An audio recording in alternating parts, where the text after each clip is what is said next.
Avoid this trap when answering text structure questions.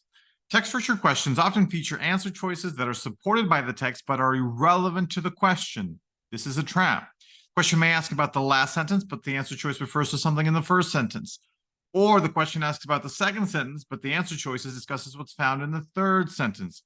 Students often fall for this trap because they see the answer choice, look back at the text, confirm the text supports the answer choice, say, aha, this must be correct. Look, it says it in the passage right there. And they miss the question because the question asks about a different part of the text. Let me show you an example of how this works.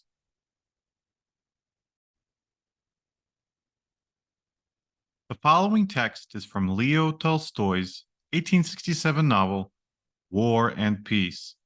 In this scene, Pierre Bezhukov enters the battlefield for the first time. All that Pierre saw was so indefinite that neither the left nor the right side of the field fully satisfied his expectations. Nowhere could he see the battlefield he had expected to find, but only fields, meadows, troops, woods, the smoke of campfires, villages, mounds, and streams. And try as he would, he could descry no military position in this place, which teemed with life, nor could he even distinguish our troops from the enemy's. This particular text structure question asks us what describes the function of the underlined sentence in the text as a whole. This opening sentence. Let's take a look at our options. Choice A. It establishes a context for portraying the brutality and callousness of war. Now let's look at this opening sentence. All that Pierre saw was so indefinite that neither the left nor the right side of the field fully satisfied his expectations. Do we see any evidence of brutality and callousness of war in the opening sentence? Anything that can be construed as something that might establish a context for portraying this? Not really. Pierre seems to be struggling with what he sees in front of him and his expectations. He can't quite figure out what's going on, but there's not a whole lot of context for brutality, callousness. In fact, in the opening sentence, we really don't see much mentioned about war. Now, in the following sentence, perhaps we could find some evidence of brutality and callousness. There's certainly troops, there's a mess, there's quite a lot of activity, but not in this opening sentence, not at all. Choice B. It introduces the contrast between Pierre's preconceived notions of the battlefield and the reality of what he witnessed. Now, as we just talked about, we see quite a bit of evidence there. The text says that Pierre's expectations aren't satisfied. What he's seeing is indefinite.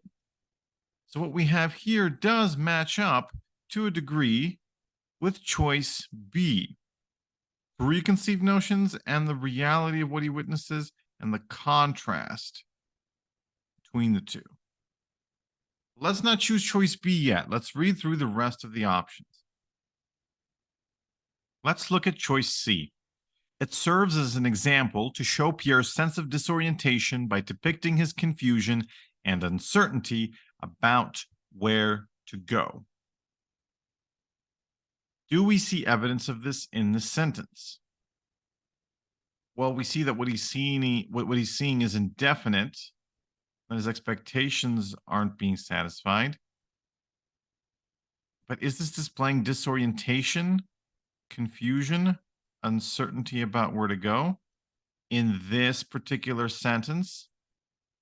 Not really. If we look at the following sentences, we see that he can't figure out where his troops are, can't distinguish them from the enemies. There's a lot of different activities going on the battlefield. He can't really figure out where the military is, what the military strategies are, but this is all in the rest of the text. It's not in this opening sentence, which is what we need to focus on, which is why it's important to focus specifically on what the question asks and not get too carried away about what the rest of the text says. Because in your answer choices on the digital SAT, you will see choices like choice C that refer to the rest of the text, in contrast to what the question asks about, which is this first sentence. Let's look at choice D. It serves as a transition to describe the setting of the battlefield from the troops to the campfire smoke. Well, let's look at this sentence again. Any setting of the battlefield, any troops or campfire smoke. Again, this is all described in the rest of the text, but not in the opening sentence. So just like with choice C, D refers to the rest of the text, but not this specific underlined sentence. And with that, we can determine the correct answer is choice B.